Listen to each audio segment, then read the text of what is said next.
2023년 9월 10일 일요일 돈다방 미쓰리 시작하겠습니다. 저는 주변에 저에게 어떤 도움을 청하는 어떤 문제가 생겼을 때 그 문제에 대해서 좀 이야기하고 그 문제 해결책을 좀 구하는 그런 상담이 들어오면 저는 제일 먼저 해주는 작업이 뭐냐면 네가 이런 문제를 겪게 된 이유에 대해서 이런 부분을 놓쳤고 이런 부분을 잘못했고 이런 부분이 뭔가 미스였다라고 지적질을 해줍니다. 그러면 그 후배는 상당히 듣기 싫어하죠. 알았어 누나, 알았다고, 내가 잘못했다고, 그러니까 어떻게 이 문제를 풀어야 되냐고 라고 신경질을 내는 후배도 있습니다. 근데 저는 인간이 갖고 있는 그 본성이라고 해야 되나요? 기질 중에 좋은 것만 보고 싶어 하고 좋은 일만 생겼으면 좋을 것 같고, 그다음에 나쁜 기억, 나쁜 것은 자꾸 피하고 싶어 하는 인간의 본성이 인간이 더욱더 발전할 수 있는 그 능력의 발목을 잡고 있는 게 아닌가, 그런 생각을 해봅니다.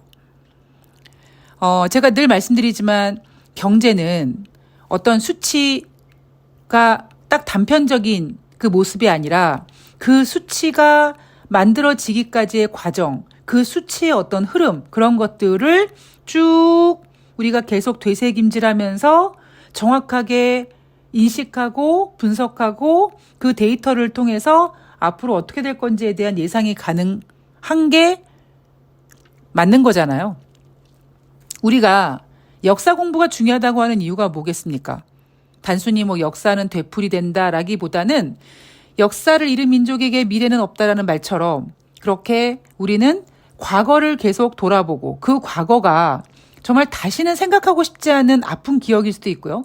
다시는 일어나지 않았으면 하는, 그리고 마치 지금 일어난 일이 과거의 그때 그 일처럼 또 똑같이 안 좋은 건가라는 어떤 고통을 주는 그러한 심적인 부담이 생길지라도 저는 냉정하고 독한 마음으로 돌아봐야 된다라고 생각을 합니다.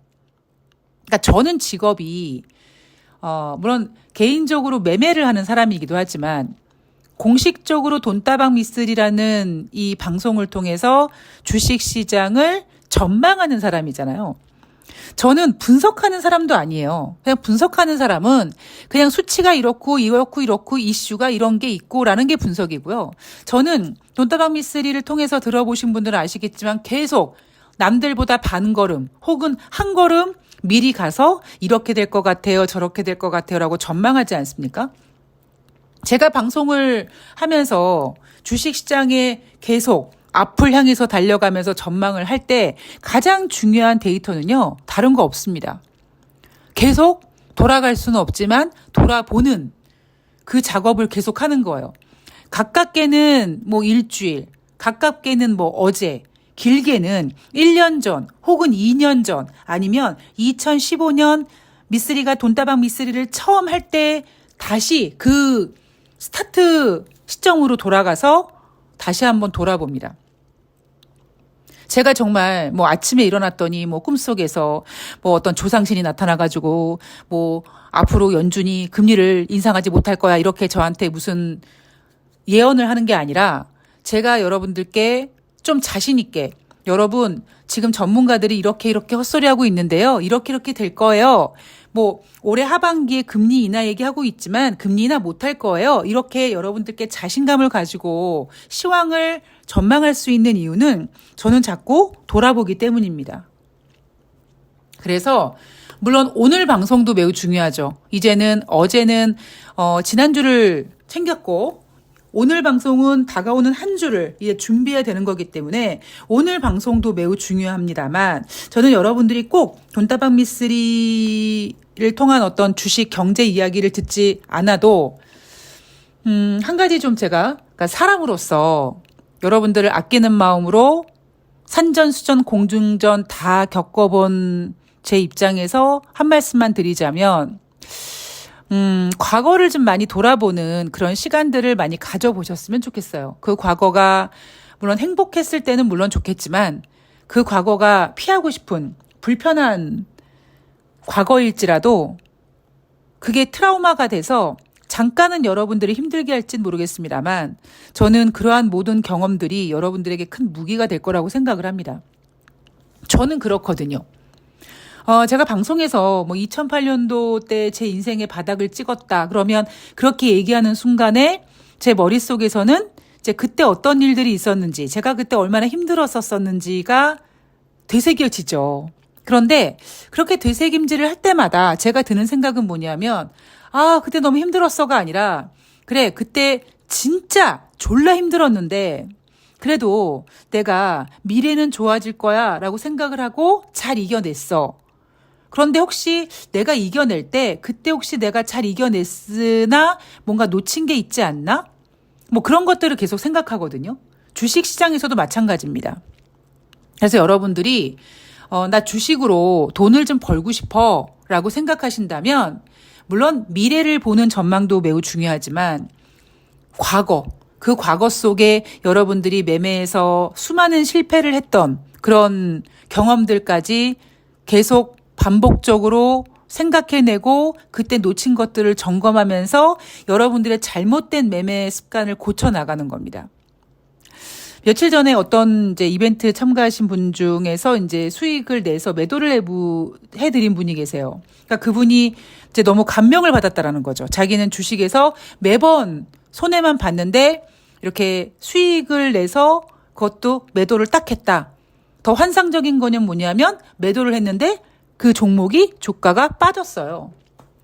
그래서 제가 뭐라고 말씀드렸냐면 그동안은 실패하셨지만 이제는 그 매도, 고점 매도의 손맛을 보셨으니까 이제 그 손맛을 또 보게끔 또 노력하면 된다라는 이야기를 해드렸습니다. 저는 그게 제가 주식을 너무나 사랑하는 이유인 것 같아요. 마치 주식은 인간의 어떤 판박이 같은 생각도 들고요.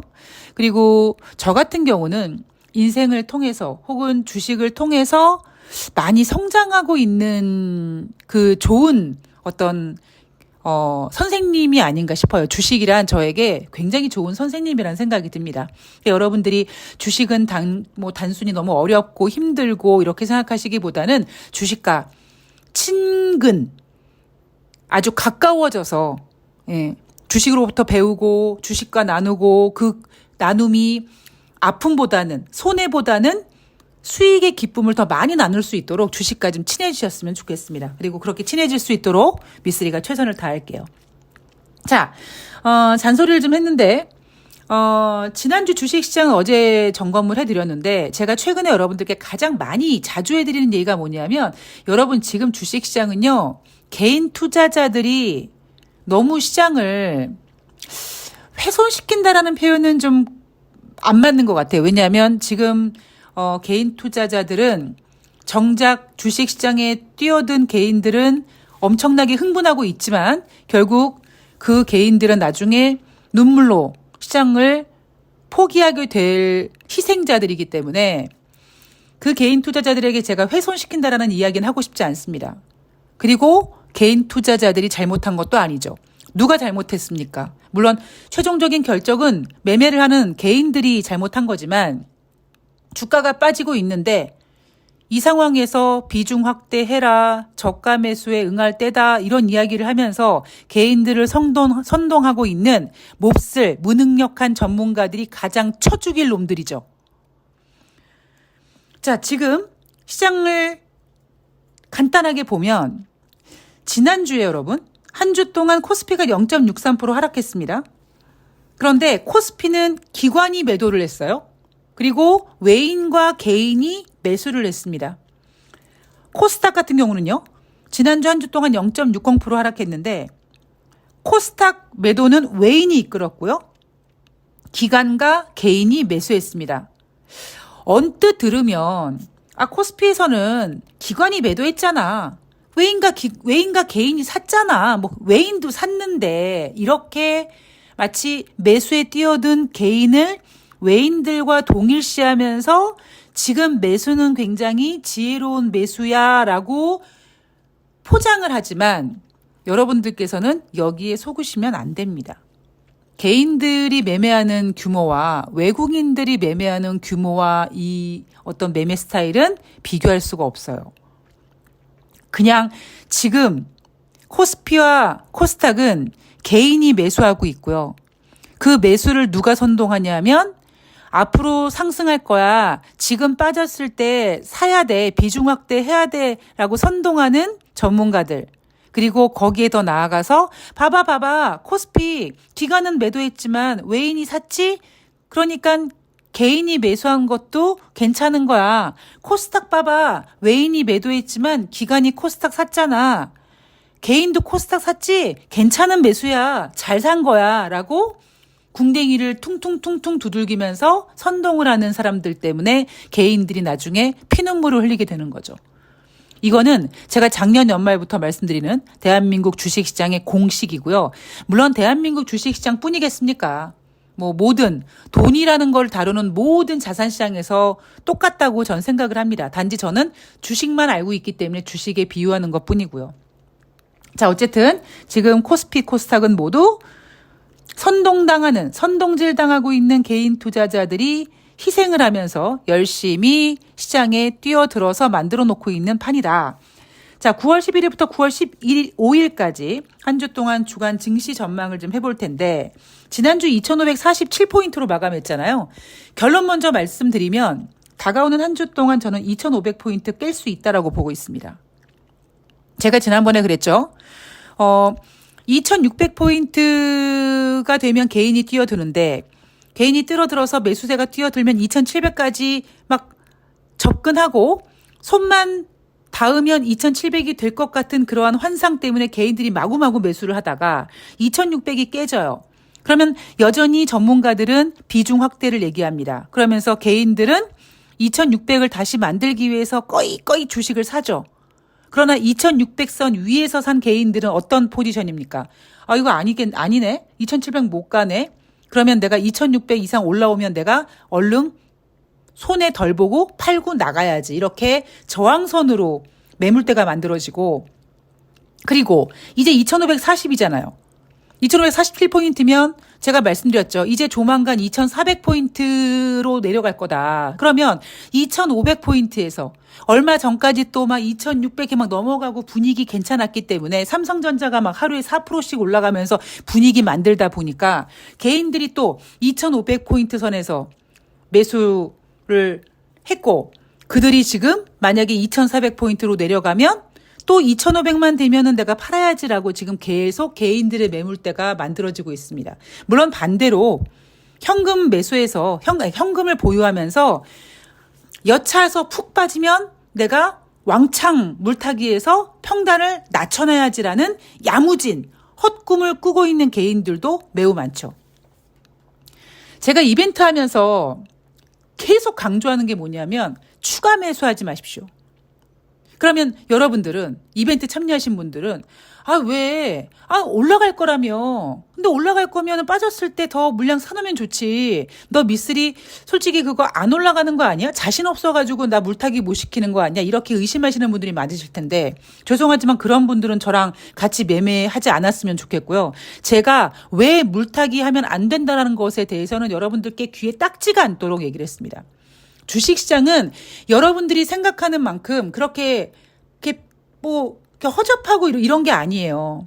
정말 어떤 드라마에서 나왔던 이태리 장인 정신의 그 심정으로 한 땀 한 땀, 한 주 한 주 의미 있는 매물대, 매수, 매도, 호가에 포진하고 있기 때문에요. 내가 돈을 더 벌기 위해서 막 쉽게 물타기하고 막 그러잖아요. 절대 돈 벌 수 없습니다. 자, 이번 코스피 예상밴드 2490에서 2610포인트 예상하고 있는데 저는 다가오는 한 주 동안 코스피 시장은 2500포인트를 반납할 수 있다고 봅니다. 물론 장중에 다시 2500을 회복하기도 하고 하지만 어쨌든 장중에 다가오는 한 주 동안 2500은 반납할 거다라고 보고 있습니다. 당분간 주식 지수 약보합 흐름 이건 전문가들도 그렇게 예상하고 있고요. 제가 2차 전지, 초전도체 이런 것들이 정말 미친 듯이 발광할 때 저는 그런 거 안 봅니다라고 이야기를 했죠. 어제 방송에서도 말씀을 드렸지만 금요일 주식시장이 낙폭이 셌고 그랬음에도 불구하고 미쓰리가 여러분들에게 이벤트 하시는 분들에게 드렸던 종목들이 막 빨간색 나고 막 급등하고 이런 종목들. 그래서 제가 이제부터 내가 진짜 돈을 벌려나 보다라는 생각을 했다라는 이야기를 어제 방송에서 말씀드렸습니다. 2차 전지, 초전도체 또 앞으로 어떤 테마가 어떻게 개인들을 심장을 벌렁벌렁벌렁하게 만들지 모르겠습니다만 그런 매매를 하는 사람들은요 딱 정해져 있어요. 진짜 선수와 그리고 진짜 선수라 함은 그 종목을 리드하는 그 종목의 세력이라고 하는 투자자들과 그다음에 진짜 허접한 한탕주의. 나 이 주식으로 2차 전지가 지금 엄청난데 나 초전도체가 막 올라가는데 한탕 벌어봐야지. 그리고 매매 원칙이고 뭐고 아무것도 없이 그냥 들어가서 주식으로 떼돈 벌려고 하는 개인 투자자들만 그런 종목에 집중합니다. 자, 국제유가 가파른 상승세 이어지고 있다. 자, 저는 그랬죠. 국제유가 90달러는 넘어갈 수 있으나 지금 전문가들이 얘기하는 100달러까지는 어려울 것이다. 어떻게 어렵냐. 이제 조금만 시간 지나가면 제가 그랬죠. 올해 하반기의 이슈는 스태그플레이션이다. 인플레이션은 올라가고 있고 경제 지표는 꺾이고 있다. 그리고 무엇보다 중국 경제 지금 버벅거리고 있고요. 그러다 보니까 아직까지는 좀 인플레이션이 우려돼서 연준이 금리 인상을 할 거고 연준이 금리 인상을 할 만큼 미국 경제가 견고하다 이런 걸로 버티고 있습니다만 아쉽게도 이제 조만간 글로벌 경기에 대한 어떤 둔화로 국제 유가 수요가 줄어들 거다. 이런 이슈로 국제 유가는 100달러 못 갈 거다라는 것이 제가 보고 있는 겁니다. 자, 미국과 중국의 무역 갈등. 얼마 전에 중국이 공무원들에게 애플 아이폰을 비롯해서 외국 브랜드 사용하지 못하게 했다. 이런 얘기 있는데요. 이런 이슈들은요. 그냥 전문가들이 주가가 하락했어. 그럼 왜 하락했지? 라고 이유를 찾아서 갖다 붙이기 용이고요. 실질적으로 이런 것들이 시장의 큰 판을 움직이지는 못합니다. 그런데 여전히 전문가들은 무슨 소리를 하고 있느냐. 2600선 회복 시도 강인한 2600선 회복 시도를 감안한 비중 확대 전략이 유효하다고 합니다. 이러면 또 개인들이 여전히 희망 회로를 돌리는 전문가들로 하여금 더 시장에 뛰어들고 앞으로 더 많이 골로 가겠죠. 물론 이 방송을 듣고 있는 여러분들도 개인 투자자고요. 저도 개인 투자자입니다.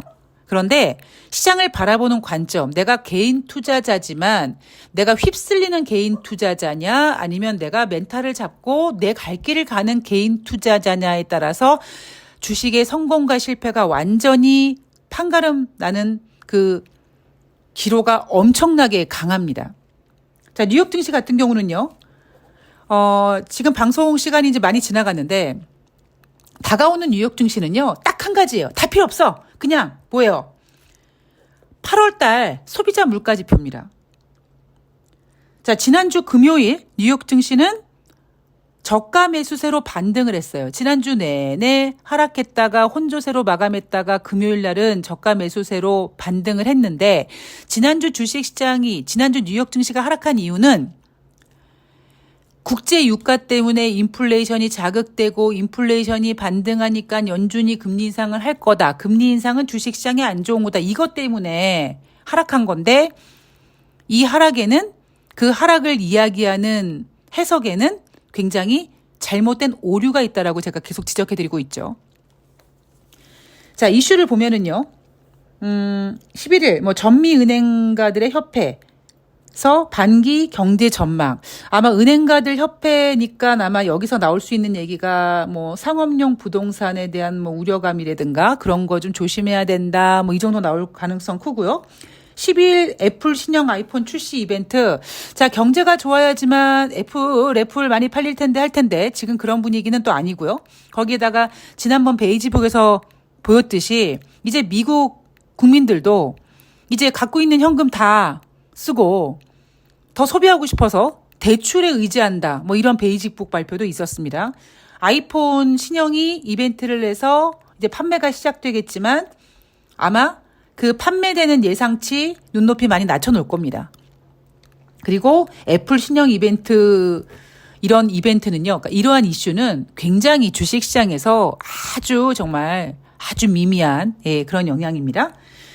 자, 13일 8월 달 미국의 소비자 물가 지표가 발표가 되는데요. 한국 시간으로는 14일 목요일 새벽에 발표가 되고요. 자, 14일은 어떤 날입니까? 대한민국의 선물 옵션 동시 만기일, 즉 내만여의 날입니다. 아마 어쩌면 이번에 선물 옵션 만기일 날 변동성이 좀 크게 확대될 가능성도 좀 있고요. 이건 또 그때 가서 말씀드리겠지만 장중에 하루 동안 선물 옵션 변동폭이 굉장히 커서 지수가 출렁거리면 그 뒤에 특별한 문제가 없으면 또 다시 회복시키는 그런 현상이 나타날 거니까 요건 또 그때 가서 제가 다시 한번 짚어드리도록 하겠습니다. 자, 소비자 물가지표. 여러분 머릿속에 지금 뭐가 기억되어 있냐면 전년 동월 대비라는 수치. 그러니까 7월 달에는 3.2. 그죠? 3.0까지 내려왔었었는데 6월 달엔 3.0까지 내려왔는데 7월 달에는 3.2로 상승했죠. 그런데 이번 8월 달은 3.6으로 무려 상승폭이 0.4까지 확대됩니다. 6월 달에 3.0이었고요. 7월 달에 3.2였으면 상승폭이 0.2였잖아요. 그런데 이번에 8월 달은 지금 예상 수치가 3.6으로 이 변동폭이 0.4%입니다. 그리고 전월 대비 같은 경우에도 7월 달에는 0.2였는데 이번 8월 달에 발표되는 거는 0.6. 그러니까 전년 동기 대비든 전월 대비든 지금 미국의 경제지표 중에서 다가오는 한 주 동안 가장 중요한 경제지표인 소비자 물가지표는 일단 지난달에 이어서 이 2달 연속 반등하고 있는 모습이고 그 반등폭도 전월보다는 좀 확대폭이 클 것 같다. 그리고 에너지와 음식료를 제외한 근원 소비자 물가 지표 같은 경우에는 7월 달에는 전월 대비 0.2% 증가했다라고 했는데 이번 8월 달에도 전월 대비로는 한 0.2 정도. 그리고 전년 대비로는 7월 달엔 4.7이었는데 이번 달에는 4.3 정도로 둔화폭이 한 0.4 정도 이상이 됩니다.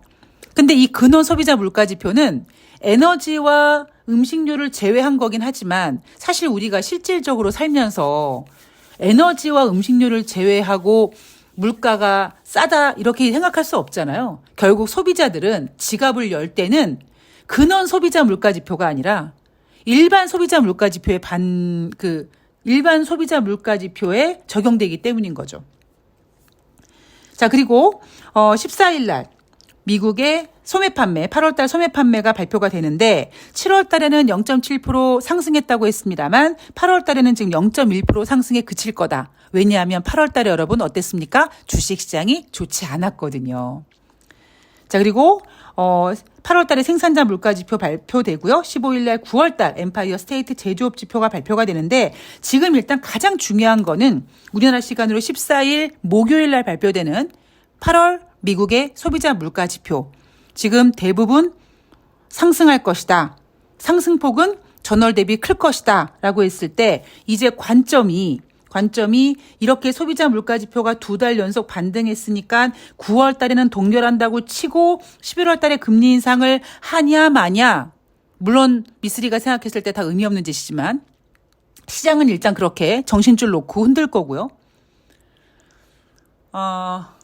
저는 9월 달에 금리 동결한다라는 것이 대세이기 때문에 일단 지금 시장은 9월 달 금리 동결로 안정을 찾는 듯한 그런 모습이 전개가 되지만 이제 9월 달 FOMC 회의가 끝난 다음에는 본격적으로 인플레이션은 다시 올라가고 있는데 경제 지표는 꺾이고 있다. 이러면서 이제 스태그플레이션 이슈가 부각될 가능성이 큽니다.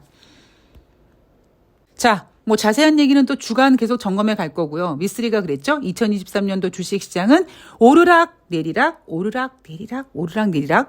이미 미쓰리 예상대로 지금 2600포인트 저 멀리 위에다 두고 왔고요. 지금 현재 2500포인트에 놓여져 있지만 다가오는 한 주 동안 2500포인트 이탈될 가능성 높고요. 이제 점점 2400포인트까지 열어놔야 됩니다.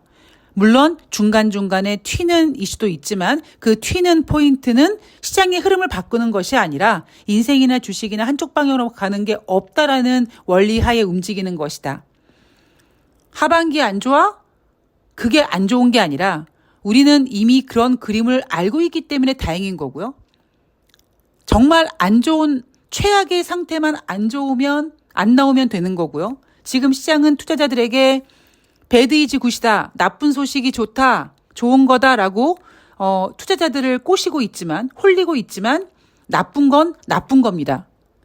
나쁜 게 좋은 것이 되면요. 그러니까 배드 이즈 굿이 되려면은 배드가 된 상태에서 그 굿을 만들기 위해서, 좋아지게 만들기 위해서 참 많은 에너지와 노력과 고통과 눈물이 반영됩니다. 인생이 그렇잖아요.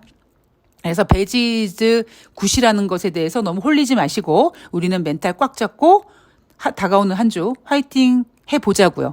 예, 저도 열심히 최선을 다해서 시장을 읽어드리도록 하겠습니다. 자, 오늘 방송은 여기까지고요. 저는 화요일, 월요일 뉴욕 증시 가지고 찾아뵙도록 하겠습니다. 남은 휴일 잘 보내시고요. 저는 내일 뵐게요. 고맙습니다.